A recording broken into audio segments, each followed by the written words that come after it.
ನಮಃ ಹರಿ ಓಂ ಪ್ರಾಣಾದೇರೀಶಿತಾರಂ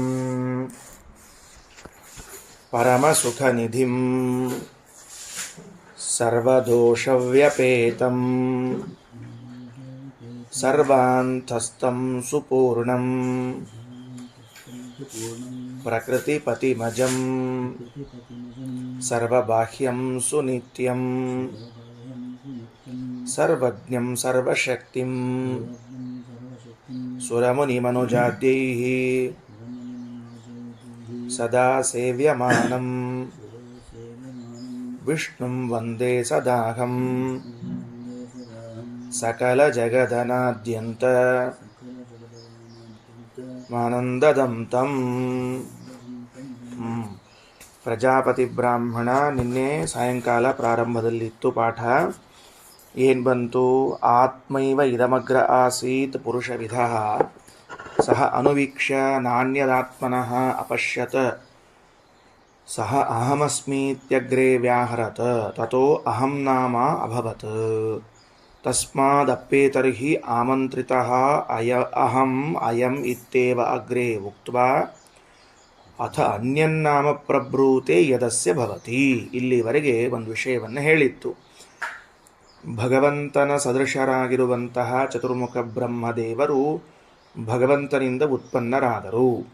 ಇದು ಈ ಅಶ್ವಮೇಧಯಾಗವನ್ನು ಮಾಡಿರುವ ಯಜಮಾನ ಎನಿಸಿಕೊಂಡಿರುವ ಚತುರ್ಮುಖರ ಮಹಿಮೆಯನ್ನು ಹೇಳಲಿಕ್ಕೆ ಹೊರಟಿದ್ದಾರೆ. ಆ ಚತುರ್ಮುಖ ಬ್ರಹ್ಮದೇವರು ಹೇಗಿದ್ದರು ಅಂತ ಕೇಳಿದರೆ, ಪುರುಷವಿಧ ಉತ್ತಮತ್ವದಲ್ಲಿ ಭಗವಂತನಂತೆ ಉತ್ತಮರಾಗಿದ್ದಾರೆ. ಹೇಗೆ ದೃಷ್ಟಾಂತ ಕೊಡುವುದಾದರೆ, ಭಗವಂತ ಸರ್ವೋತ್ತಮನಾಗಿದ್ದರೆ ಚೇತನ ವರ್ಗದಲ್ಲಿ ಬ್ರಹ್ಮದೇವರು ಅಧಿಕಾರಿ ವರ್ಗದಲ್ಲಿ ಉತ್ತಮರಾಗಿದ್ದಾರೆ. ಇಂತಹ ಬ್ರಹ್ಮದೇವರು ಹುಟ್ಟಿ ಬಂದಾಗ ಎಲ್ಲ ಕಡೆಗೆ ನೋಡ್ತಾರೆ, ಯಾರ್ಯಾರೂ ಇರಲಿಲ್ಲ, ಯಾರಿಲ್ವಲ್ಲ ನನ್ನ ಬಿಟ್ಟು ನಾನೊಬ್ಬನೇ ಇದ್ದೀನಲ್ಲ ಅಂತ ಚಿಂತನೆ ಮಾಡ್ತಾ ಅಹಂ ಅಂತ ಹೇಳಿಕೊಂಡ್ರು. ನಾವು ಹಾಗೆ ಎಲ್ಲ ಕಡೆ ನೋಡ್ತಿರ್ತೀವಿ, ಯಾರಿಲ್ಲ ನಾ ಒಬ್ಬನೇ ಇದ್ದೀನಿ ಅಂತ ಅಂತಿರ್ತೀವಲ್ಲ. ಇದೆಲ್ಲ ಬ್ರಹ್ಮದೇವರಿಂದಲೇ ಬೆಳೆದುಕೊಂಡು ಬಂದದ್ದು ಅಂತ ತಿಳಿಸಿಕೊಡ್ತಾರೆ. ಇವತ್ತು 3 ಅಂಶಗಳನ್ನು ಉಪನಿಷತ್ತು ನಮಗೆ ಹೊಸದಾಗಿ ತಿಳಿಸಿಕೊಡುತ್ತದೆ. ಅರ್ಥಾತ್ ನಾವು ಯಾಕೆ ಹಂಗೆ ನಡ್ಕೋತೀವಿ ಅನ್ನೋದು ತಿಳಿದು ಬರ್ತದೆ. ಮೊದಲನೆಯದ್ದು, ಏನೇ ಮಾತಾಡಿದರೂ ನಾನು ನನ್ನದು ಅಂತ ತಿಳಿದುಕೊಂಡು ಮಾತಾಡ್ತೇವೆ. ಎರಡನೆಯದ್ದು, ಒಬ್ಬರೇ ಇದ್ದಾಗ ನಮಗೆ ಭಯ ಆಗ್ತದೆ. ಮೂರನೇದ್ದೇನು ಅಂದರೆ, ನಾವು ಒಬ್ಬರೇ ಇದ್ದರೆ ನಮಗೆ ಯಾವಾಗಲೂ ಸಂತೋಷ ಇರೋದಿಲ್ಲ.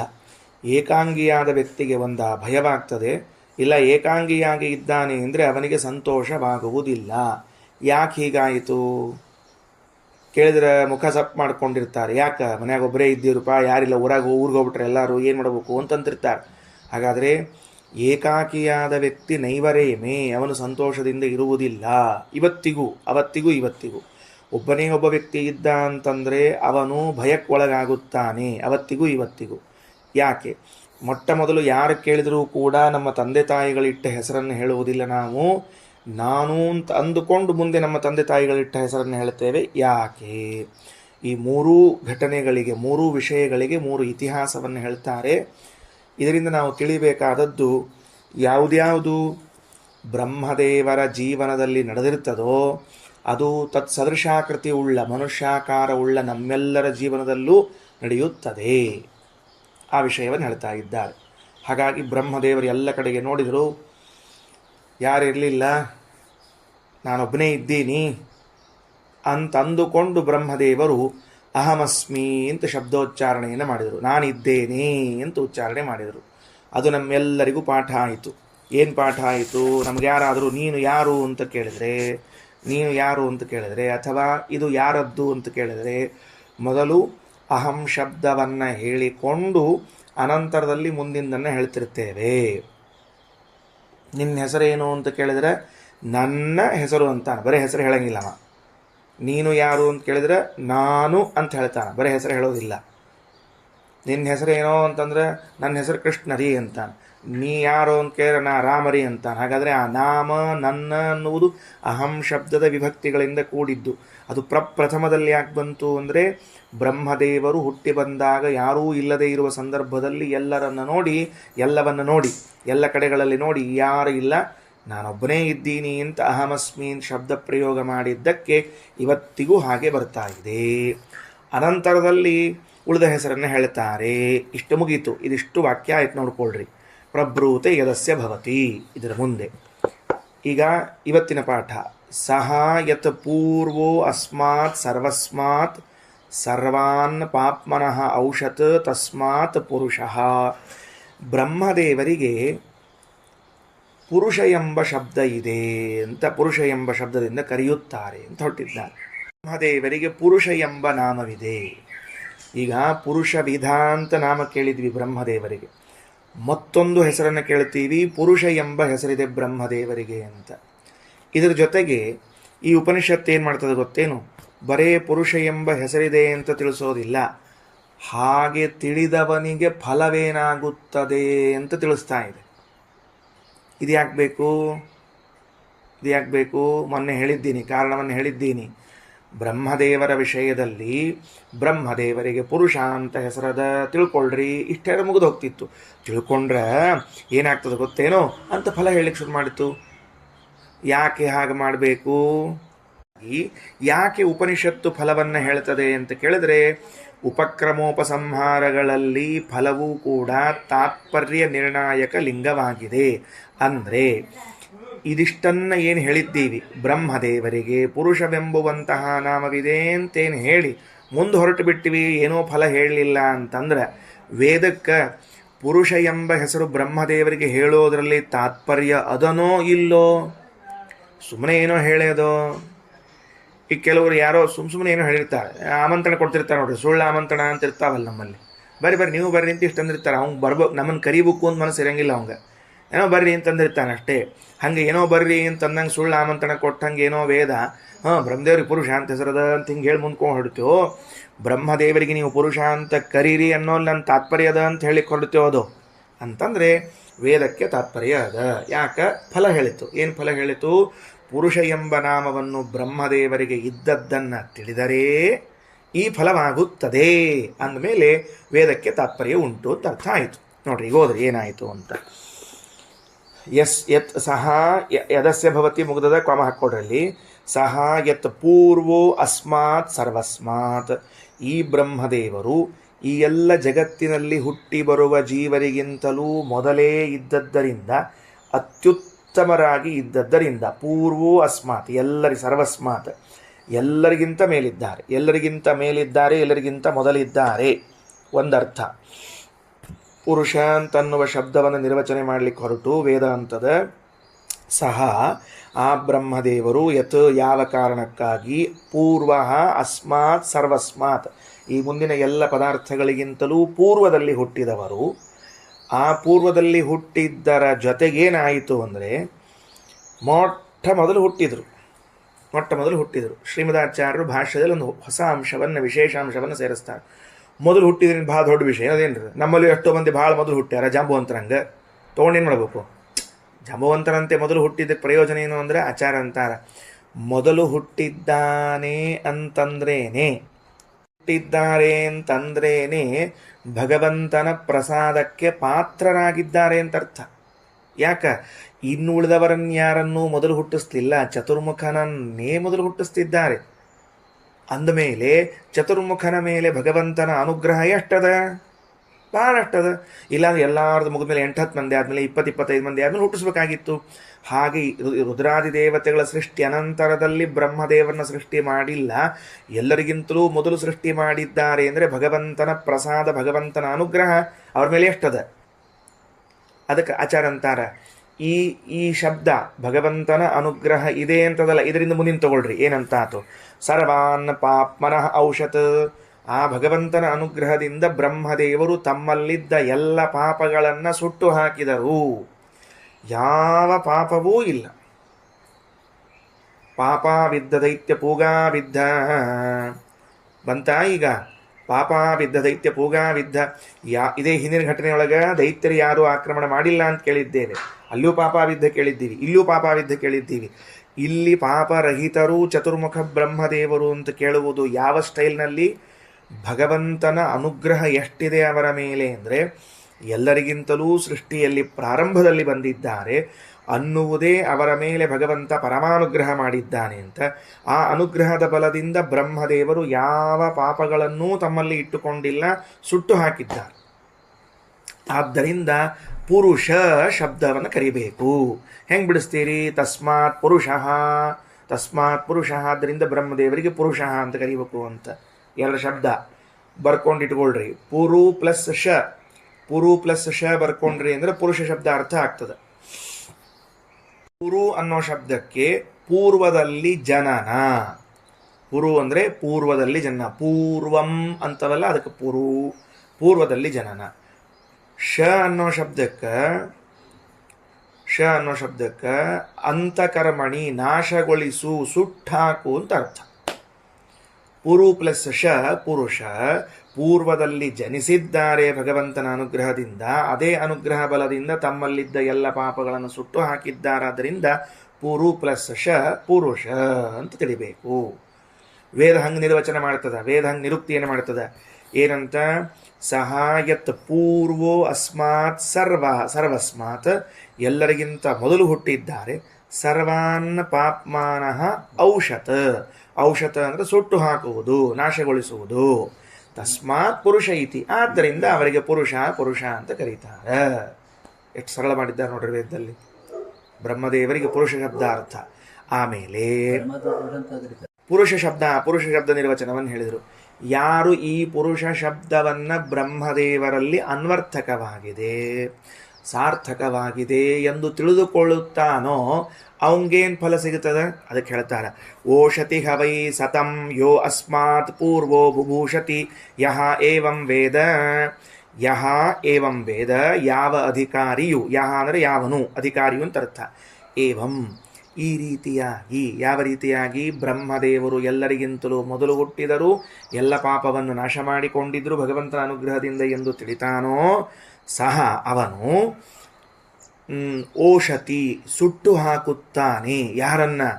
ಯಹ ಅಸ್ಮಾತ್ ಪೂರ್ವ ಬಭೂಷತಿ. ಈಗ ನಾನು ಒಂದು ವಸ್ತುವನ್ನು ಬಯಸಿದ್ದೇನೆ, ಅದೇ ವಸ್ತುವನ್ನು ನೀವು ಬಯಸಿದ್ದೀರಿ ಅಂತ ಇಟ್ಕೊಳ್ರಿ. ದೃಷ್ಟಾಂತ ಹೇಳ್ತಿದ್ದೀನಿ, ಭಾಳ ಬುದ್ಧಿ ಓಡಿಸ್ಲಿಕ್ಕೆ ಹೋಗಬೇಡ್ರಿ. ಏನು ಅಂದರೆ, ಇಬ್ಬರು ಒಂದೇ ವಸ್ತುವನ್ನು ಬಯಸಿದಾಗ ವಾಸ್ತವದಲ್ಲಿ ಒಬ್ಬ ಪೂರ್ವದಲ್ಲಿ ಬಯಸಿದ್ದಾನೆ, ಇನ್ನೊಬ್ಬ ಅದನ್ನು ಪೂರ್ವದಲ್ಲಿ ತೆಗೆದುಕೊಳ್ಳಬೇಕು ಅಂತ ಹೊರಟಿದ್ದಾನೆ. ಒಂದು ವಸ್ತು ಇಬ್ಬರಿಗೆ ದಕ್ಕೋದಿಲ್ಲ, ನೆನಪಿಟ್ಟುಕೊಳ್ರಿ. ಒಂದು ವಸ್ತು ಇಬ್ಬರಿಗೆ ದಕ್ಕೋದಿಲ್ಲ. ಹಾಗಿದ್ರೆ ಏನು ವ್ಯವಸ್ಥೆ ಅಂದರೆ, ಅದಕ್ಕೆ ಹೇಳ್ತಾರೆ, ಯಾವ ವ್ಯಕ್ತಿ ಬ್ರಹ್ಮದೇವರಲ್ಲಿ ಪುರುಷ ಶಬ್ದದ ಪ್ರವೃತ್ತಿ ಉಂಟು, ಪುರುಷ ಶಬ್ದದಿಂದ ಕರೆಯುತ್ತಾರೆ ಅಂತ ತಿಳ್ಕೋತಾರೋ ಅವನಿಗೆ ಏನು ಸಾಮರ್ಥ್ಯ ಬರ್ತದ ಅಂದರೆ, ತಾನು ಬಯಸಿದ ವಸ್ತುವನ್ನು ಇನ್ನೊಬ್ಬನು ಮೊದಲು ತೆಗೆದುಕೊಳ್ಳಿಕ್ಕೆ ಹೋಗೋದಾದರೆ ಅವನನ್ನು ಸುಟ್ಟು ಹಾಕಿ ತನಗೇ ವಸ್ತು ಸಿಗುವಂತೆ ಆಗುತ್ತದೆ ಅಂತ ಹೇಳ್ತಾ ಇದ್ದಾರೆ. ಅದರ ಅರ್ಥ, ಇನ್ನೊಬ್ಬರಿಗೆ ಆ ವಸ್ತು ಸಿಗೋದಿಲ್ಲ, ಇವನಿಗೆ ಆ ವಸ್ತು ಸಿಗುತ್ತದೆ. ತಾತ್ಪರ್ಯ ಏನಾಯಿತು? ಪುರುಷ ಶಬ್ದವನ್ನು ತಿಳಿದದ್ದಕ್ಕೆ ಇವನೇನು ಪಡೆಯಬೇಕು ಅಂತ ಇಚ್ಛಿಸುತ್ತಾನೋ ಅದನ್ನವನು ಪಡೆದೇ ತೀರ್ತಾನ. ಎಷ್ಟು ಬೇಕಾದಷ್ಟು ಜನ ಇರಲಿ, ಅಲ್ಲ ಸಾಲಿನಲ್ಲಿ ಕಾಂಪಿಟೇಷನ್ನಲ್ಲಿ ಬೇಕಾದಷ್ಟು ಮಂದಿ ಇರಲಿ, ಅವನಿಗೆ ಅದು ಸಿಕ್ಕೇ ತೀರ್ತದ. ಈ ವಾಕ್ಯ ನೋಡ್ರಿ ಏನಂತಾರೆ, ಪುರುಷಃ ಓಷತಿ ವೈ ಸರ್ವಂ ಭೋಷತಿ ಸತಂ ಯೋ ಅಸ್ಮಾತ್ ಪೂರ್ವೋ ಬಭೂಷತಿ ಯಹ ಏವಂ ವೇದ. ಕೆಳಗೆ ಭಾಷ್ಯ ಬರ್ರಿ. ನಿನ್ನೆಲ್ಲಿ ತನಕ ಭಾಷ್ಯ ಬಂದಿತ್ತು? ಅಬ್ರವೀದ್ ಅಹಮಸ್ಮೀತಿ ಸ್ವಾಹೇಯತ್ವ ಮನುಸ್ಮರನ್ ಅಲ್ಲಿ ತನಕ ಆಗಿತ್ತು. ಹಾತುಂ ಶಕ್ಯವಿದಂ ಸರ್ವಂ ಆಸೀದೇಕೋ ಭವಂ ಯತಃ ಅಹೇಯತ್ವಂ ಸ್ವರೂಪಸ್ಯ ಸಯೇವಂ ಸಮಚಿಂತಯತ್ ತಥೋ ಭವದಹಂ ನಾಮ ಸಚಾಭುತ್ ಪುರುಷಾವಿದಃ ಇಲ್ಲಿ ತನಕ ಬಂದದ. ಭಾಷ್ಯದಲ್ಲಿ ಆಚಾರ್ಯರು ಉಪನಿಷತ್ತಿನ ಅರ್ಥವನ್ನು ವ್ಯಾಖ್ಯಾನ ಮಾಡ್ತಾ ಮುಂದಿನ ಹೆಜ್ಜೆಗೆ ಹೋಗ್ತಾರೆ. ಏನಂದ್ರೆ, ನೀವಾಗಲೇ ಯಾರಿದ್ದಿದ್ದಿಲ್ಲ, ತಾ ಒಬ್ಬನೇ ಇದ್ದ, ಅದಕ್ಕೆ ನಾ ಒಬ್ಬನೇ ಇದ್ದೀನಿ ಅಂತ ಅಂದುಕೊಂಡ ಅಂತ ಇಷ್ಟೇ ಹೇಳಿದರು. ಬ್ರಹ್ಮದೇವರು ಇಷ್ಟಕ್ಕಾಗಿ ಅಹಂ ಅಂತ ಹೇಳ್ತಾರ ಅಂತ ಶ್ರೀಮದಾಚಾರ್ಯರು ಒಂದು ಚರ್ಚೆ. ಇಷ್ಟಕ್ಕೆ ಯಾರಿದ್ದಿಲ್ಲ, ನಾ ಒಬ್ಬನೇ ಇದ್ದಿದ್ದಕ್ಕೆ ನಾನು ಅಂತಾರ? ಅಲ್ಲ, ಅವರ ಮನಸ್ಸಿನಲ್ಲಿದ್ದ ಅನುಸಂಧಾನ ಏನು ಅಂತ ಈ ಗ್ರಂಥ ಬಿಡಿಸಿ ಹೇಳಿದ. ಯಾವುದು? ಈ ಪ್ರಮಾಣ ಗ್ರಂಥ. ಅದಕ್ಕೆ ವಿವರಣೆ ಕೊಡ್ತಾರೆ. ಏನಾತು? ಅಬ್ರವೀತ ಹೇಳಿದರು, ಅಹಮಸ್ಮೀತಿ ನಾನಿದ್ದೇನೆ ಎಂದು ಸ್ವ ಅಹೇಯತ್ವಂ ಅನುಸ್ಮರನ್. ಹೊಸ ಅಂಶ ಬಂತು. ಎಲ್ಲರನ್ನ ಬಿಡಬಹುದು, ಆದರೆ ತನ್ನನ್ನು ತಾನು ಹೇಗೆ ಬಿಡಬಲ್ಲ? ಸ್ವ ಅಹೇಯತ್ವಂ, ತನ್ನ ಬಿಡದೇ ಇರುವಿಕೆಯನ್ನು ಚಿಂತನೆ ಮಾಡ್ತಾ ಹಾತುಂ ಶಕ್ಯಮಿದಂ ಸರ್ವಂ, ಉಳಿದದ್ದನ್ನೆಲ್ಲವನ್ನು ಬಿಡಬಹುದು. ದೇಹವನ್ನು ಬಿಡಬಹುದು, ಇಂದ್ರಿಯವನ್ನು ಬಿಡಬಹುದು, ಮನೆಯನ್ನು ಬಿಡಬಹುದು, ಮಠಗಳನ್ನು ಬಿಡಬಹುದು. ಆದರೆ ನನ್ನನ್ನೇ ನಾನು ಹೇಗೆ ಬಿಡಲಿಕ್ಕೆ ಸಾಧ್ಯ ಇಲ್ಲ. ಅಂದ ಮೇಲೆ ಉಳಿದ ಎಲ್ಲ ವಸ್ತುಗಳು ಕೂಡ ನನ್ನಿಂದ ತ್ಯಾಗ ಮಾಡಲ್ಪಟ್ಟರೂ ನಾನು ಮಾತ್ರ ನನ್ನಿಂದ ತ್ಯಾಗ ಮಾಡಲು ಸಾಧ್ಯವಿಲ್ಲ. ಆದ್ದರಿಂದ ನಾನು ಅಹಂ, ಅಹೇಯ. ಹೇಯ ಅಂದ್ರೇನು? ಬಿಡಲ್ಪಡುವುದು. ಅಹಂ ಒಳಗ ಹಂ ಬಿಡುವುದು, ಅಹಂ ಬಿಡಲಾಗದ್ದು. ಎಲ್ಲ ಬಿಡಬಹುದು, ನನ್ನನ್ನು ನಾನು ಬಿಡಲಾರೆ. ಆದ್ದರಿಂದ ಅಹಂ ಅನ್ನುವಂತಹ ಶಬ್ದವನ್ನು ಹೀಗೂ ಚಿಂತನೆ ಮಾಡ್ತಾ ಬ್ರಹ್ಮದೇವರು ಅಹಂ ಶಬ್ದವನ್ನು ಹೇಳಿದ್ದಾರೆ. ಅಹೇಯತ್ವಂ ಸ್ವರೂಪಸ್ಯ ಸ ಏವಂ ಸಮಚಿಂತಯತ. ತನ್ನ ಸ್ವರೂಪದ ಅಹೇಯತ್ವವನ್ನು ಹೀಗೆ ಚಿಂತನೆ ಮಾಡಿದರು ಅಂತ ಶ್ರೀಮದಾಚಾರ್ಯರು ಭಾಷೆಯಲ್ಲಿ. ಇದರ ಮುಂದೆ ನನ್ನದೊಂದು ಸ್ವಲ್ಪ ಟಿಪ್ಪಣಿ, ಏನು ಟೀಕೆ ಟಿಪ್ಪಣಿಗಳು ಅಂತಿರ್ತಾವಲ್ಲ, ಫುಟ್ನೋಟು ಅಲ್ರಿ, ನನ್ನನ್ನು ನಾನು ಬಿಡಲಾರೆ ಅಂತ ಅನ್ನೋದನ್ನು ಹೇಳೋದ್ರಿಂದ ಏನು ಲಾಭ ಆಯಿತು? ಏನೋ ನನ್ನನ್ನು ನಾನು ಬಿಡಲಾರೆ, ಅಹಮ್ಮನ ಶಬ್ದವಾಚ್ಯತ್ವ ಬಂತು, ಸರಿ ಅದ. ಬ್ರಹ್ಮದೇವಷ್ಟು ಅನುಸಂಧಾನ ಮಾಡಿದ್ದಾನೆ, ಸರಿ ಅದ. ಮುಂದೇನು ಅಂದರೆ ಅದರ ಅರ್ಥ ಎಲ್ಲವನ್ನೂ ಬಿಡಬಹುದು, ಸ್ವರೂಪವನ್ನು ಬಿಡಲಾಗದು. ಅಂದರೆ ಸ್ವರೂಪ ನಿತ್ಯ. ಎಲ್ಲವನ್ನೂ ಬಿಡಬಹುದು, ದೇಹವನ್ನು ಬಿಡಬಹುದು, ಇಂದ್ರಿಯವನ್ನು ಬಿಡಬಹುದು, ಮನೆಯನ್ನು, ಮಠವನ್ನು, ಎಲ್ಲವನ್ನು ಬಿಡಬಹುದು. ನನ್ನನ್ನು ನಾನು ಬಿಡಲಾರೆ ಅಂದರೆ ನನ್ನ ಸ್ವರೂಪ ಏನಾಯಿತು? ನಿತ್ಯವಾಯಿತು. ಜೊತೆಗೆ ಅದಕ್ಕೆ ಪರಮಾತ್ಮ ಎಲ್ಲಿ ಕೂತಾನ? ನೀವು ಯಾವ್ದು ಬಿಟ್ಟು ಹೋಗ್ತೀರಿ ಅದರೊಳಗಂತರೂ ಕೂತಾನ, ಗೊತ್ತದ ಅವ್ನಿಗೆ ಇದೆಲ್ಲ ಬಿಡ್ತೀರಿ ಅಂತ. ನೀವು ಯಾವುದು ಬಿಡಂಗಿಲ್ಲ ಅದರ ಒಳಗೆ ಬಂದು ಕೂತಾನವ. ಯಾವುದನ್ನು ಬಿಡಂಗಿಲ್ಲ? ಜೀವನ ಸ್ವರೂಪವನ್ನು ಬಿಡಲಾರೆವು, ನಮ್ಮನ್ನು ನಾವು ಬಿಡಲಾರೆವು. ಆದ್ದರಿಂದ ಭಗವಂತೇನಾದ ಬಿಂಬನಾಗಿ ಕುಳಿತುಕೊಂಡ. ಇದು ಪ್ರತಿಬಿಂಬ. ಅವ ಬಿಂಬನಾಗಿ ಕೂತ್ಕೊಂಡ. ನೀವು ಎಲ್ಲ ಬಿಟ್ಟರೂ ನಿಮ್ಮನ್ನು ನೀವು ಬಿಡಂಗಿಲ್ಲ ಅಂದಮೇಲೆ ನಿಮ್ಮೊಳಗಿದ್ದ ಅವನ್ನೂ ನೀವು ಬಿಡಂಗಿಲ್ಲ ಅಂತೇ ಅರ್ಥ. ಅದಕ್ಕೆ ಅವ ಬಿಂಬಾಗಿ ಸ್ವರೂಪದೊಳಗೆ ಕೂತ್ಕೊಂಡ. ಇಲ್ಲೆಲ್ಲೋ ಹೊರಗೆ ಕೂತ್ಕೊಳ್ಳಿಲ್ಲ ಅವ ಬಿಂಬಾಗಿ. ಕಾರಣ ನೀವು ನಿನ್ನನ್ನು ಬಿಡದೇ ಇದ್ದಂತೆ ನನ್ನನ್ನು ಬಿಡಲಾರಿ. ಅದಕ್ಕೆ ತಲವಕಾರ ಉಪನಿಷತ್ನಲ್ಲಿ ಹೇಳ್ತಾರೆ, ತದೇವ ಬ್ರಹ್ಮತ್ವಂ ವಿದ್ಧಿ ನೇದಂ ಯದಿದಂ ಉಪಾಸತೆ. ಅದನ್ನು ಬ್ರಹ್ಮ ಅಂತ ತಿಳ್ಕೊ. ಇದಲ್ಲ ಯಾವುದು ನಿನಗೆ ಭಾಳ ಹತ್ತಿರ ಇದ್ದದ್ದು ನಿನ್ನ ಸ್ವರೂಪ, ಅದಲ್ಲ ಬ್ರಹ್ಮ. ಅದರ ಒಳಗಿದ್ದದ್ದು ಬ್ರಹ್ಮ ಅಂತ ತಿಳ್ಕೊ. ತದೇವ ಬ್ರಹ್ಮತ್ವಂ ವಿದ್ಧಿ ನೇದಂ ಯದಿದಂ ಉಪಾಸತೆ ಅಂತ ವಿವರಣೆಯನ್ನು ಕೊಟ್ಟಿದ್ದಾರೆ. ಮುಂದೆ ಬರ್ರಿ, ಇದು ನಮ್ಮ ಟೀಕೆ ಟಿಪ್ಪಣಿಗಳಲ್ಲಿ ಸೇರಿಕೊಂಡದ್ದು. ಇದರಿಂದ ಹೀಗೂ ಒಂದು ಅನುಸಂಧಾನ, ಜೀವವು ನಿತ್ಯವಾಗಿದೆ, ಜೀವನಾಂತರ್ಗತವಾದ ಭಗವತ್ ಸ್ವರೂಪ ಅದು ಕೂಡ ಅಲ್ಲಿರುವಂತಹದ್ದು ಸದಾ ಅಂತ. ಸಚ ಅಭೂತ್ ಪುರುಷಾಭಿಧ. ಮುಂದೆ ಹೋಗ್ತದೆ ಭಾಷ್ಯ. ಅವರಿಗೆ ಬ್ರಹ್ಮದೇವರಿಗೆ ಪುರುಷಾಭಿಧ, ಪುರುಷ ಎಂಬ ಹೆಸರು ಉಂಟು. ಯಾಕಂದ್ರೆ ಓಷನಾತ್ ಸರ್ವ ಪಾಪಾನಾಂ ಪೂರ್ವಂ ಪುರುಷ ಉಚ್ಯತೆ. ಸರ್ವ ಪಾಪಾನಾಂ ಓಷಣಾತ್, ಎಲ್ಲ ಪಾಪಗಳನ್ನು ಸುಟ್ಟು ಹಾಕಿದ್ದರಿಂದ, ಪೂರ್ವಂ ಮೊದಲಿಗೆ ಜನಿಸಿ ಮೊದಲಿಗೆ ಎಲ್ಲ ಪಾಪವನ್ನು ಕಳೆದುಕೊಂಡದ್ದಕ್ಕೇನೆ ಪುರುಷ ಉಚ್ಯತೆ, ಬ್ರಹ್ಮದೇವರಿಗೆ ಪುರುಷ ಎಂದು ಕರೆಯುತ್ತಾರೆ. ಭಾಷ್ಯ ಎಷ್ಟು ಸ್ಪಷ್ಟ ಆಯ್ತು ನೋಡ್ರಿ. ಮೇಲಿನ ವಾಕ್ಯಗಳನ್ನು ಓದಿದ ಮೇಲೆ ಭಾಷ್ಯ ಓದಿದಾಗ ಸ್ಪಷ್ಟ ಅನಿಸ್ತದೆ ನಮಗೆ.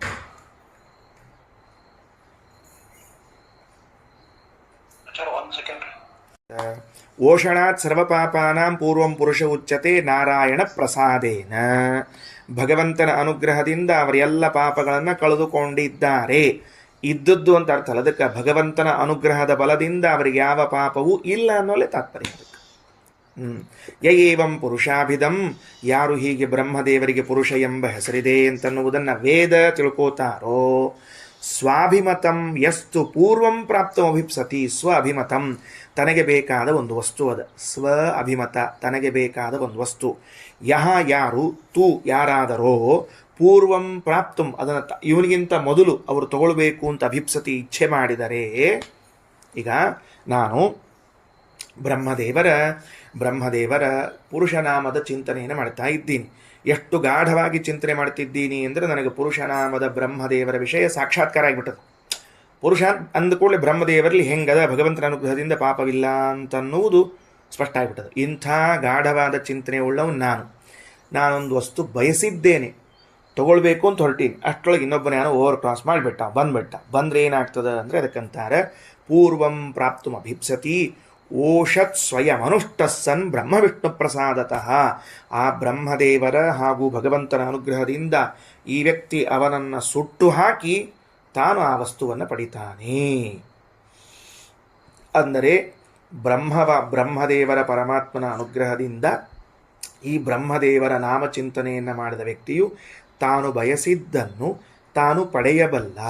ಇತರರು ಯಾರೋ ಪಡೆದುಕೊಂಡು ಹೋದರೂ ಇವನು ತಾನು ಪಡೀಲಿಲ್ಲ ಅಂತ ದುಃಖಕ್ಕೆ ಒಳಗಾಗುವುದಿಲ್ಲ. ಇದು ಫಲಶ್ರುತಿ. ಅಂದಮೇಲೆ ಈ ಫಲದಿಂದ ಶ್ರುತಿಗೆ ಬ್ರಹ್ಮದೇವರಲ್ಲಿ ಪುರುಷ ಶಬ್ದವನ್ನು ಹೇಳಲೇಬೇಕು, ಅವರಿಗೆ ನಾಮ ಅಂತ ಅನ್ನೋದರಲ್ಲಿ ತಾತ್ಪರ್ಯವಿದೆ ಎಂದು ತಿಳಿದು ಬರುತ್ತದೆ. ನಮಗೆ ಏಕಾಂಗಿಯಾಗಿ ಇದ್ದಾಗ, ಏಕಾಕಿಗಳಾಗಿದ್ದಾಗ ಭಯ ಬರುತ್ತದೆ. ಇದೊಂದು ಘಟ್ಟ. ಇವತ್ತಿದನ್ನು ಮುಗಿಸ್ಬೋಣ ಅಂತ ಇಷ್ಟು ಹೇಳಿ.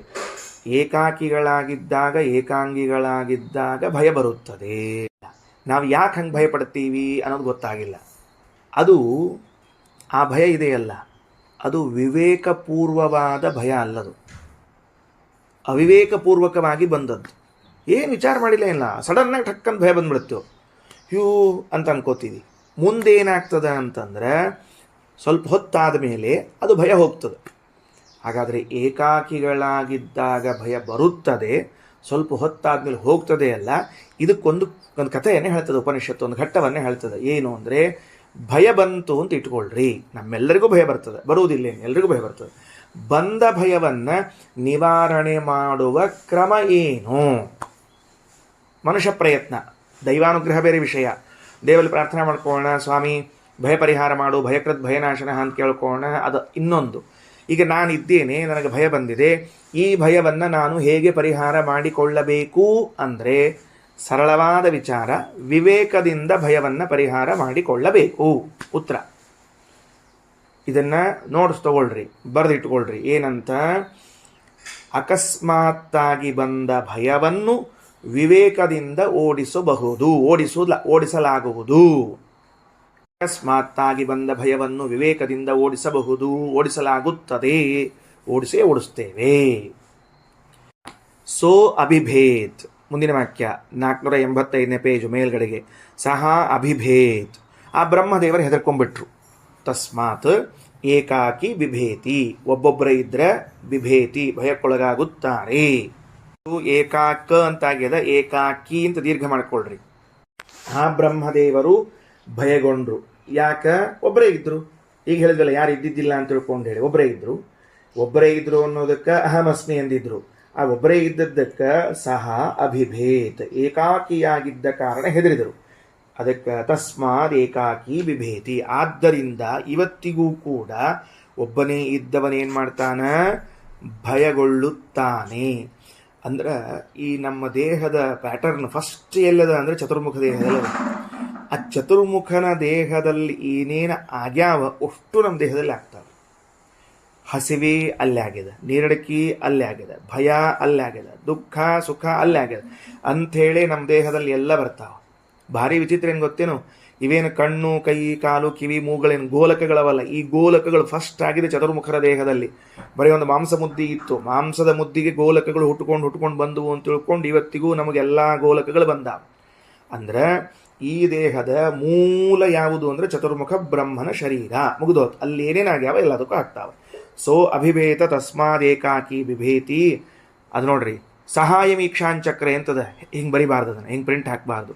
ಸ ಹ ಅಯಮೀಕ್ಷಾಂಚಕ್ರೆ ಪದಚ್ಛೇದ ಮಾಡಿದ್ದ, ಆದರೆ ಬರೆಯೋ ಕಾಲಕ್ಕೆ ಸ ಬಿಡಿಸಿ ಹಾಯಂ ಈಕ್ಷಾಂಚಕ್ರೆ ಅಂತ ಪ್ರಿಂಟ್ ಹಾಕಬೇಕು, ಮೂಲ ಮಂತ್ರ.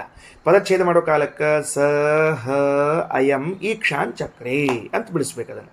ಅದರ ಅರ್ಥ ಏನು ಅಂದರೆ, ಆಗ ಬ್ರಹ್ಮದೇವರು ವಿಚಾರ ಮಾಡಿದರು. ಸಹ ಆ ಬ್ರಹ್ಮದೇವರಾದರೂ ಅಯಂ ಈಕ್ಷಾಂಚಕ್ರೆ ಈ ಮುಂದೆ ಹೇಳುವ ಕ್ರಮದಂತೆ ವಿಚಾರವನ್ನು ಮಾಡಿದರು. ಏನಂತ? ಯತ್ ಮದನ್ಯನ್ನಾಸ್ತಿ ಕಸ್ಮಾನ್ನು ಬಿಭೇಮಿ. ಅಲ್ರಿ, ನನ್ನ ಬಿಟ್ಟರೆ ಇನ್ಯಾರಿದ್ದಾರೆ, ನಾ ಯಾಕೆ ಹೆದರ್ಕೋಬೇಕು? ನೋಡ್ರಿ, ಬ್ರಹ್ಮದೇವ್ರ ವಿಚಾರ ಸರಣಿ ಶುರುವಾಯಿತು. ಇದು ಇಲ್ಲಿಗೆ ಮುಗಿಲಿಲ್ಲ. ಶ್ರೀಮದಾಚಾರ್ಯ ಭಾಷೆಯಲ್ಲಿ ಬಹಳ ಚಂದ ವಿಚಾರ ಮಾಡ್ಯಾರ, ಅದನ್ನು ಮತ್ತೆ ಹೇಳೋಣಂತ. ಏನಂದ್ರು? ಯತ್ ಮದನ್ಯನ್ನಾಸ್ತಿ ಕಸ್ಮಾನ್ನು ಬಿಭೇಮೀತಿ. ಅಲ್ರಿ, ನನ್ನ ಬಿಟ್ಟು ಇನ್ಯಾರು ಇಲ್ಲೇ ಇಲ್ಲ, ನನ್ನ ಬಿಟ್ಟು ಇನ್ಯಾರೂ ಇಲ್ಲ ಅಂದಮೇಲೆ ನಾ ಯಾಕೆ ಹೆದರ್ಕೋಬೇಕು? ತತಯೇವಾಸ್ಯ ಭಯಂ ವೀಯಾಯ. ಅಷ್ಟು ಚಿಂತನೆ ಮಾಡಿದ ಮುಂದಿನ ಕ್ಷಣಕ್ಕೇನೇ ಭಯ ಎಲ್ಲ ಹೊರಟೋಗ್ಬಿಡ್ತು. ನಾನು ಬಿಟ್ಟು ಇನ್ಯಾರಿದ್ದಾರ್ರಿ ಅಂದ ಭಯ ಹೋಗ್ಬಿಡ್ತು. ವೀಯಾಯ ಕಸ್ಮಾದ್ಧಿ ಅಭೈಷ್ಯತ, ಯಾಕೆ ಹೆದರ್ಕೊಂಡಿದ್ರವರು ಅಂದ್ರೆ ದ್ವಿತೀಯಾದ್ವೈ ಭಯಂ ಭವತಿ, ಎರಡನೇದವರು ಯಾರಾದರೂ ಇದ್ರ ಅವರಿಂದ ತಾನೇ ಇವರಿಗೆ ಭಯ ಆಗಬೇಕು, ಇಲ್ಲವೇ ಇಲ್ಲ. ಕಸ್ಮಾದ್ಧಿ ಅಭೈಷ್ಯತ, ಯಾಕೆ ಹೆದರ್ಕೋಬೇಕಾತು, ದ್ವಿತೀಯಾದ್ವೈ ಭಯಂ ಭವತಿ, ಎರಡನೇ ವ್ಯಕ್ತಿ ಇದ್ದಾಗ ಮಾತ್ರ ಭಯ ಬರ್ತದೆ, ಎರಡನೇ ವ್ಯಕ್ತಿ ಇದ್ದಿದ್ದಿಲ್ಲ ಅಂದ್ರೆ ಭಯ ಬರುವುದಿಲ್ಲ. ಅಂದ ಮೇಲೆ ಚತುರ್ಮುಖ ಬ್ರಹ್ಮದೇವರು ಒಬ್ಬರೇ ಇದ್ರಾದ್ದರಿಂದ ಭಯ ಬರಲೇ ಇಲ್ಲ, ಭಯ ಬಂದದ್ದು ಹೋಯಿತು ಅಂತ ತಾತ್ಪರ್ಯ. ಸರಿ, ಭಾಷೆ ಓದೋಣ ಅಂತ ಸ್ಪಷ್ಟ ಆಗ್ತದೆ. ಉಪನಿಷತ್ತು ಏನು ಮಾಡಿತು, ಸೃಷ್ಟಿಯಲ್ಲಿ ಮೊದಲಿಗೆ ಜನಿಸಿದ ಬ್ರಹ್ಮದೇವರು ಏಕಾಕಿಗಳಾಗಿದ್ದರಿಂದ ಭಯಪಟ್ಟುಕೊಂಡ್ರು. ಭಯಪಟ್ಟುಕೊಂಡ ಮುಂದಿನ ಕ್ಷಣಕ್ಕೆ ಆಲೋಚನೆಗೆ ತೊಡಗಿದರು. ನಾನು ಯಾಕೆ ಭಯಪಟ್ಟುಕೊಳ್ಳಿಕತ್ತೀನಿ ಅಂತಂದು, ಯಾಕೆ ನನ್ನ ಬಿಟ್ಟು ಬೇರೆ ಇನ್ಯಾರಿದ್ದಾರೆ, ಯಾರೂ ಇಲ್ಲೇ ಇಲ್ಲ. ಯಾವಾಗಲೂ ಭಯ ಅಂತನ್ನೋದು ಇತರರಿಂದ ಬರುವಂಥದ್ದು, ನಮ್ಮಿಂದ ನಮಗೆ ಭಯ ಬರುವುದಿಲ್ಲ. ತಂತಾನ ಹೆದರ್ಕೊಂಡ ಅಂತಂತಾರೆ ಯಾರು, ಪಾಪ ತಂತಾನೆ ಹೆದರ್ಕೊಂಡದ್ದು ನೋಡ್ರಿ, ತಂತಾನೆ ಹೆದರ್ಕೊಳ್ಳೋದಿಲ್ರಿ ಯಾರು, ಇನ್ನೊಬ್ಬರಿಂದಲೇನೇ ಭಯ ಬರಬೇಕು. ಬ್ರಹ್ಮದೇವರಂದ್ರು ಸೃಷ್ಟಿ ಹೀಗಾಗಿ ಅದ, ನಾ ಒಬ್ಬನೇ ಇದ್ದೀನಿ, ಇನ್ನೊಬ್ರು ಇಲ್ಲೇ ಇಲ್ಲ. ದ್ವಿತೀಯಾದ್ವೈ ಭಯಂ ಭವತಿ, ಎರಡನೇ ವಸ್ತುವಿನಿಂದ ಭಯ ಬರ್ತದೆ. ದ್ವಿತೀಯಾದ್ವೈ, ಎರಡನೇ ವಸ್ತು ಇದ್ದ ತಾನೇ ಭಯ ಬರಬೇಕು, ಇಲ್ಲವೇ ಇಲ್ವಲ್ಲ. ಆದ್ರಿಂದ ನನಗೆ ಯಾಕೆ ಭಯ ಅಂತ ಹೀಗೆ ಅಂದುಕೊಂಡರು. ಭಯ ಹೋಯ್ತು. ಭಾಷ್ಯ ತಗೊಳ್ರಿ. ತಸ್ಯತು ಏಕಸ್ಯ ಸಹಸಾ, ಪದಚ್ಛೇದ ಮಾಡ್ಲಿಕ್ಕತ್ತೀನಿ. ವಾಕ್ಯ ಕೂಡಿಸಿಗೋದ ಹೆಂಗೆ ಓದಬೇಕು, ತಸ್ಯತ್ವೇಕಸ್ಯ ಸಹಸಾ ಯತೋಭಿ ಸಮಜಾಯತ, ಶ್ಲೋಕ ಓದೋದು. ಪದಚ್ಛೇದ ಮಾಡಿದಾಗ ತಸ್ಯ ತೂ ಏಕಸ್ಯ ಸಹಸಾ ಯತಃ ಭೀಹಿ ಸಮಜಾಯತ, ಪದಚ್ಛೇದ. ತಸ್ಯ, ಆ ಚತುರ್ಮುಖ ಬ್ರಹ್ಮದೇವರಿಗೆ, ತೂ ಬಂತಲ್ಲ ಮಧ್ಯದಲ್ಲಿ, ತೂ ಏನು ಮಾಡಬೇಕು, ಆದರೋ. ತಸ್ಯ ತೂ, ಆ ಬ್ರಹ್ಮದೇವರಿಗಾದರೋ. ಆ ಆದರೋ ಅಂತ ಎಳಿಬೇಕಲ್ಲ, ಅದನ್ನು ಯಾವ ಶಬ್ದದಿಂದ ತರಬೇಕು, ತೂ ಅನ್ನೋ ಶಬ್ದದಿಂದ ತರಬೇಕು. ಇಲ್ಲದೇ ಇದ್ರೆ ಏನಾಗ್ತದೆ, ತಸ್ಯ ಬ್ರಹ್ಮದೇವರಿಗೆ ಸಹಸಾ ಭೀಹಿ ಅಜಾಯಿತ, ಸ್ವಾಭಾವಿಕವಾಗಿ ಭಯ ಹೊಡಿತು. ಆ ಬ್ರಹ್ಮದೇವರಿಗಾದರೋ ಸಹಸಾ ಅಕಸ್ಮಾತ್ತಾಗಿ ಇದ್ದಕ್ಕಿದ್ದಂತೆ ಭಯ ಹುಟ್ಟಿತು. ಹಿಂಗನ್ಬೇಕಾದ್ರೆ ಆ ತೂಕಾರ ಉಪಯೋಗ ಬೀಳ್ತದೆ. ತಸ್ಯ ತೂ ಏಕಸ್ಯ ಸಹಸಾ ಯತೋ ಭೀಹಿ ಸಮಜಾಯತ, ಯತೋ ಯಸ್ಮಾತ್, ಯಾವ ಕಾರಣಕ್ಕೆ. ಸಹಸಾ ಯತೋ ಅಂದ್ರೆ ಅಕಸ್ಮಾತ್ ಅಂತ ಅರ್ಥ ಅದಕ್ಕೆ. ಸಹಸಾ ಯತಃ ಅನ್ನೋದಕ್ಕೆ ಇದ್ದಕ್ಕಿದ್ದಂತೆ ಭೀಹಿ ಭಯವು ಸಮಜಾಯತ ಹುಟ್ಟಿತು. ತಸ್ಮಾತ್, ಆದ್ದರಿಂದ. ಅದ್ಯಾಪಿಚ ಏಕಸ್ಯ, ಇವತ್ತಿಗೂ ಕೂಡ. ಏಕಸ್ಯ, ಒಬ್ಬನೇ. ನಿರ್ವಿವೇಕ ಭಯಂ ಭವೇತ್, ಹಿಂದು ಮುಂದೆ ವಿಚಾರ ಮಾಡದೇ ಇದ್ದಾಗ ಭಯಂ ಭವೇತ್, ಭಯ ಉಂಟಾಗ್ತದ. ಅದಕ್ಕೇನು ಕರೀತಾರ, ನಿರ್ವಿವೇಕ ಭಯ ಅಂತ ಕರೀತಾರ. ಸುಮ್ಮನೆ ಹೆದರ್ಕೊಳ್ಳೋದೇನು, ಸುಮ್ಮನೆ ಹೆದರ್ಕೊಳ್ಳೋದು ಅಂತಿರ್ತಾರೆ ನೋಡ್ರಿ. ಅದು ಅದ್ಯಾಪಿಚ ಏಕಸ್ಯ ನಿರ್ವಿವೇಕ ಭಯಂ ಭವೇತ್, ಹಿಂದು ಮುಂದೆ ವಿಚಾರ ಮಾಡಲಾರದೆ ಭಯ ಬರ್ತದೆ. ಅವರಿಗೂ ಬಂತು.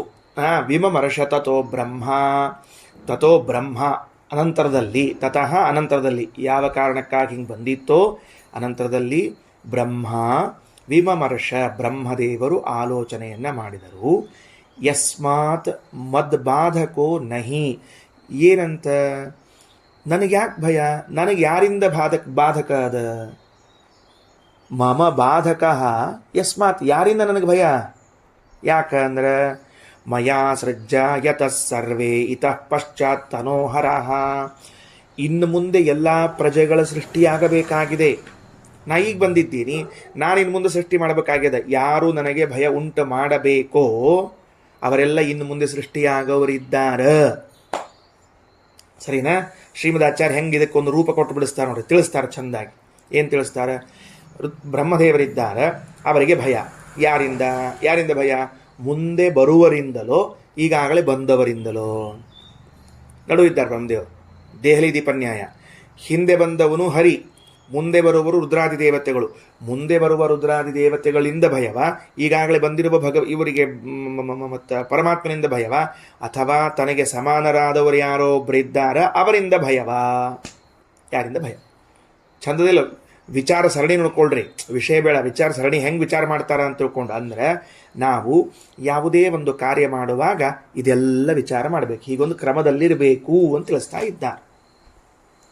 ಭಯ ಬಂದಾಗ ಯಾಕೆ ಭಯ, ಯಾಕೆ ಬಂತು, ನಾಳೆ ಹುಟ್ಟಿ ಬರುವ ರುದ್ರಾದಿ ದೇವತೆಗಳಿಂದ ನನಗೆ ಭಯವ, ಅಥವಾ ಈಗಾಗಲೇ ನಾನು ಯಾರಿಂದ ಹುಟ್ಟಿ ಬಂದಿದ್ದೇನೆ ಅವರಿಂದ ಭಯವಾ ಪರಮಾತ್ಮನಿಂದ, ಅಥವಾ ನನಗೆ ಸಮಾನರಾದವರು ಯಾರಿದ್ದಾರ ವಾಯುದೇವರಿದ್ದಾರ ಅವರಿಂದ ಭಯವಾ? ಯಾರಿಂದ ಭಯ ಬರಬೇಕಲ್ಲ, ಪ್ರಶ್ನೆ ಬರ್ತದಲ್ಲ, ಅದನ್ನು ಮಾಡಿಕೊಂಡ್ರು. ಅದಕ್ಕಂತಾರ ಮಯಾ ಸೃಜ್ಜಾಹ ಯತಸ್ಸರ್ವೇ ಇತಃ ಪಶ್ಚಾತ್ತನೋಹರ. ನಾನು ಇನ್ನು ಮುಂದೆ ಇಂದ್ರ ಚಂದ್ರ ಸೂರ್ಯ ವರುಣ ಯಮ ಕುಬೇರ ಇವರನ್ನೆಲ್ಲ ಸೃಷ್ಟಿ ಮಾಡಬೇಕು, ಅವರಿಂದ ಏನು ನನಗೆ ಭಯ? ಇನ್ನೂ ಸೃಷ್ಟಿನೇ ಮಾಡಿಲ್ಲ ಅವರು. ನಾನು ಅವರಿಂದಲ್ರಿ, ಮತ್ತೆ ಯಾರಿಂದ? ಸಂಹಾರ ಮೂರ್ತಿಗಳು ಅಂತ ಕರೆಸಿಕೊಂಡು ರುದ್ರದೇವರಿದ್ದಾರಲ್ಲ ಅವರಿಂದ, ಅಂದರೆ ಅವರೂ ಇನ್ಮೇಲೆ ಸೃಷ್ಟಿಯಾಗಬೇಕಾಗಿದೆ. ಸಂಹಾರ ಮೂರ್ತಿಗಳು ಎಂದು ಕರೆಸಿಕೊಂಡ ರುದ್ರದೇವರೂ ಇನ್ನು ಮುಂದೆ ಸೃಷ್ಟಿಯಾಗಬೇಕಾಗಿದೆ. ಯಾರಿಂದ ಭಯ ಬರಬೇಕು? ಇಂದ್ರ ಚಂದ್ರಾದಿಗಳು ಅವರೂ ಇನ್ನು ಮುಂದೆ ಸೃಷ್ಟಿಯಾಗಬೇಕಾಗಿದ್ದರಿಂದ ಹುಟ್ಟೇ ಇಲ್ಲ. ಭಯ ಹೆಂಗೆ ಬರಬೇಕಪ್ಪ? ಕೂಸ ಹುಟ್ಟಿಲ್ಲ, ಕುಂಚಿ ವರ್ಷ ಕೂತಿದ್ದಂತವ, ತೊಟ್ಲ ತಗೊಂಡು ಕೂತಿದ್ದಂತ. ಕೂಸೇ ಹುಟ್ಟಿಲ್ಲ ಇನ್ನು. ಯಾರೋ ಕೇಳಿದ್ರಂತ, ಕೂಸು ಹುಟ್ಟಿಲ್ವೇನು ಇನ್ನು ಅಂತ ಕೇಳಂತ. ಬಾಜುಕಿದ್ದು ಹೇಳಿದ್ರು, ಅವನಿನ್ನೂ ಲಗ್ನನೇ ಆಗಿಲ್ಲ ಅಂದ್ರಂತ. ಗೋವಿಂದ, ಲಗ್ನನೇ ಆಗಿಲ್ಲ, ಕುಂಚಿಗೆ ಹೊಲಿಸ್ಕೊಂಡು ತೊಟ್ಲ ಮಾಡಿಕೊಂಡು ಕೂತಿತ್ತಂತಿದು. ಲಗ್ನರ ಆಗಲಿ ಅಪ್ಪ, ಆಮೇಲೆ ಕೊಂಚಿಗೆ ತೊಟ್ಲ ಹೊಲಿಸುವಂತೆ ಎಲ್ಲರ ಮಾಡುವಂತೆ. ಅಂದಮೇಲೆ ಇನ್ನು ಬ್ರಹ್ಮಾದಿ ರುದ್ರಾದಿ ದೇವತೆಗಳು ಇನ್ನು ಮುಂದೆ ಜನಿಷ್ಯಮಾಣರಾಗಿದ್ದಾರಾದ್ರಿಂದ ಅವರಿಂದ ಭಯವಿಲ್ಲ. ಇನ್ನು ಅತಃ ಕಸ್ಮಾತ್ ಬಿಭೇಮೀತಿ ತಸ್ಯ ಭೀತಿರಪೋದಿತ. ಅದರಿಂದ ನಾ ಯಾರಿಗೆ ಹೆದ್ಕೋಬೇಕ್ರಿ ಅಂತ ಭಯವನ್ನು ಹೊರದು ಹಾಕಿಬಿಟ್ಟು ಮುಂದೆ ಬರೋವರಿಂದ ಬೇಡ್ರಿ ಸರ. ಮತ್ತೆ ಈಗಾಗಲೇ ಹಿಂದೆ ಹುಟ್ಟಿ ಬಂದಾರಲ್ಲ, ನಿಮ್ಗಿಂತ ಮೊದಲೇ ಹುಟ್ಟಿ ಬಂದ ಅಂದರೆ ಇದ್ದಾನಂತ ಅರ್ಥ. ಈಗಾಗಲೇ ಹಿಂದೆ ಇದ್ದಾರಲ್ಲ ಪರಮಾತ್ಮ, ಅವರಿಂದ ಅಂದರೆ ಚಾನ್ಸೇ ಇಲ್ಲ. ವಿಷ್ಣೋರತಿ ಪ್ರಿಯತ್ವಾತ್ತು, ವಿಷ್ಣೋರತಿ ಪ್ರಿಯತ್ವಾತ್ತು. ಬಹಳ ಚಂದ. ನಾನು ಭಗವಂತನಿಗೆ ಅತ್ಯಂತ ಪ್ರೀತಿ ಪಾತ್ರನಾಗಿದ್ದೇನೆ. ಭಗವಂತನಿಗೆ ನಾನೇನಾಗಿದ್ದೀನಿ? ಅತ್ಯಂತ ಪ್ರೀತಿ ಪಾತ್ರ. ಅಂದಮೇಲೆ ಪ್ರೀತಿ ಪಾತ್ರನಾದವರಿಂದ ಭಯ ಹೇಗೆ? ಭಯ ಬರೋದಿಲ್ಲ ನೋಡ್ರಿ.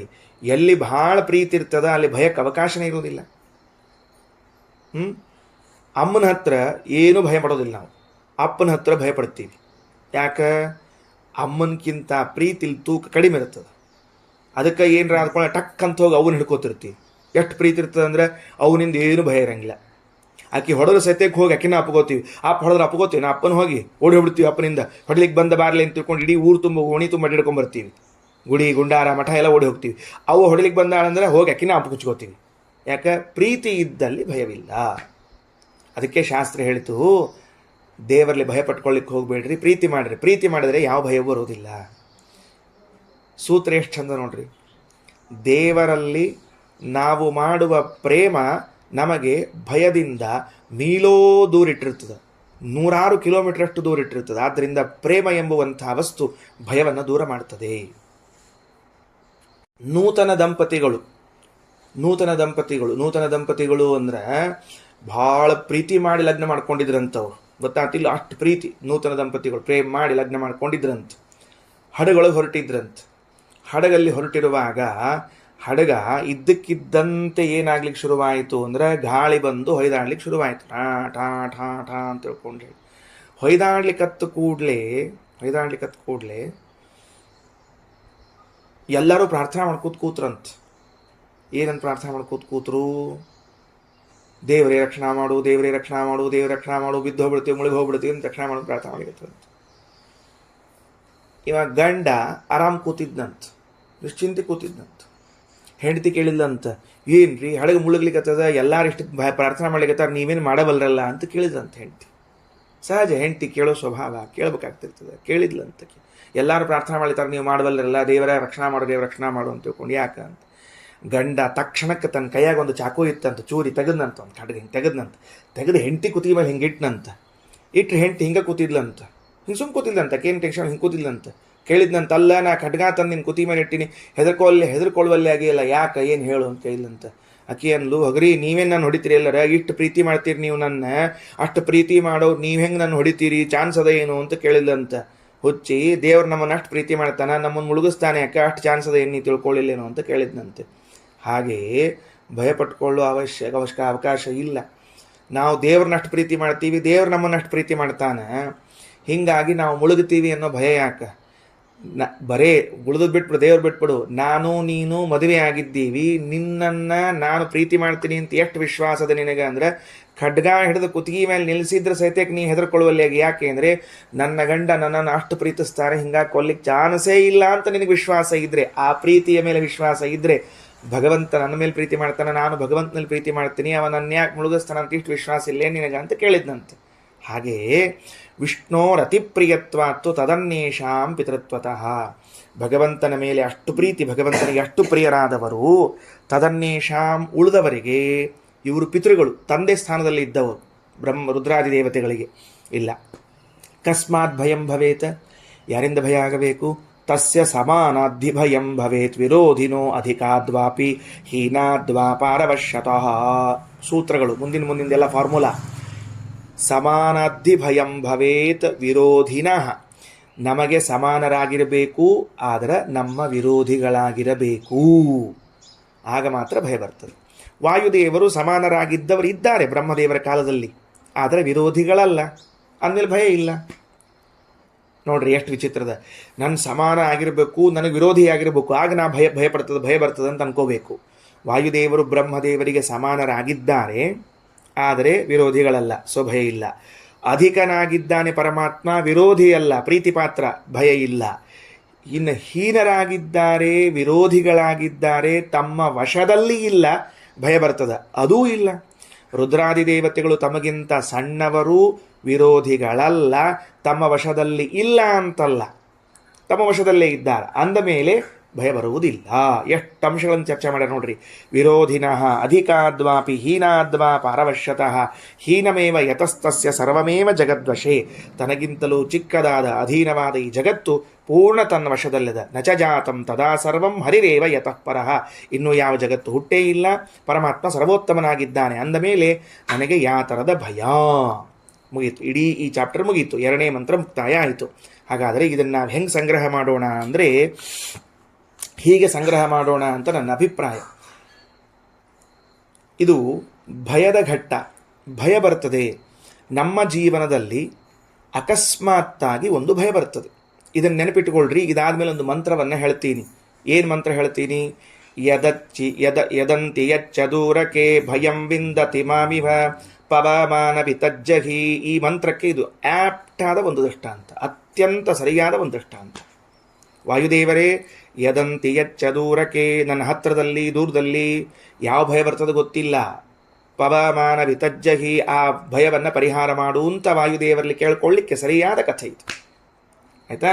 ಏನಂತಾರೆ ನೋಡ್ರಿ, ಏಕಾಕಿಯಾಗಿದ್ದಾಗ ನಮಗೆ ಇದ್ದಕ್ಕಿದ್ದಂತೆ ಭಯ ಬಂದರೆ ಆಗ ನಾವು ಯಾವ ಕ್ರಮದಲ್ಲಿ ವಿಚಾರ ಮಾಡಿ ಭಯವನ್ನು ಪರಿಹರಿಸಿಕೊಳ್ಳಬೇಕು? ಯಾಕೆ ಅಂದರೆ ಭಯವು ಬಂದದ್ದು ಅವಿವೇಕದಿಂದ ಬಂದಿದೆ. ಏನೂ ವಿಚಾರ ಮಾಡದೆ ಇದ್ದಕ್ಕಿದ್ದಂತೆ ಭಯ ಬಂದದ್ದರಿಂದಾಗಿ ಈ ಭಯವನ್ನು ಹೋಗಿಸುವಂತಹ ಸಮರ್ಥವಾದ ಆಯುಧ ವಿವೇಕ. ಹೌದಾ? ವಿವೇಕದಿಂದ ನಾವು ಭಯವನ್ನು ಪರಿಹಾರ ಮಾಡಿಕೊಳ್ಳಬಹುದಾ ಅಂತಂದರೆ ಈ ವಿಷಯದಲ್ಲಿ ಚತುರ್ಮುಖನ ದೃಷ್ಟಾಂತ.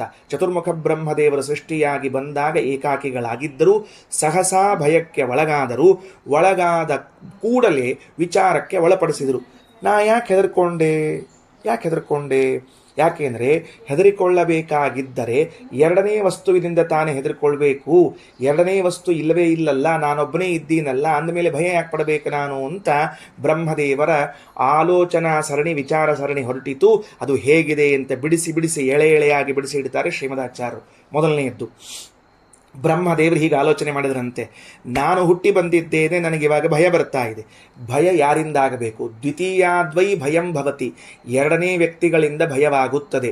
ಎರಡನೇ ವ್ಯಕ್ತಿಗಳು ಅಂದರೆ ಮೂರನ್ನು ಚಿಂತನೆ ಮಾಡಬಹುದು. ಒಂದು, ನಾನು ಯಾರಿಂದ ಹುಟ್ಟಿ ಬಂದಿದ್ದೇನೋ ಅಂತಹ ಪರಮಾತ್ಮ, ಅಥವಾ ನನ್ನ ಜೊತೆಗೆ ಹುಟ್ಟಿ ಬಂದ ವಾಯುದೇವರು, ಅಥವಾ ನನ್ನಿಂದ ಸೃಷ್ಟಿಯಾಗಬೇಕಾದ ರುದ್ರಾದಿ ದೇವತೆಗಳು. ಈ ಮೂರರಲ್ಲಿ ಯಾರಿಂದ ಭಯ ಉಂಟಾಗುತ್ತದೆ ಅಂದರೆ, ಒಂದು, ನನಗಿಂತಲೂ ಅಧಿಕ ಬಲ ಉಳ್ಳವನು ನನಗೆ ವಿರೋಧಿಯಾಗಿದ್ದರೆ ಅವನಿಂದ ಭಯ ಬರಬೇಕು. ಸೊ ನನಗಿಂತ ಅಧಿಕನಾದವನು ಪರಮಾತ್ಮ, ಅವನು ನನಗೆ ವಿರೋಧಿಯಲ್ಲ, ನಾನು ಅವನಿಗೆ ಅತ್ಯಂತ ಪ್ರೀತಿ ಪಾತ್ರನಾದದ್ದರಿಂದ ಅವನಿಂದ ಭಯವಿಲ್ಲ. Chapter close.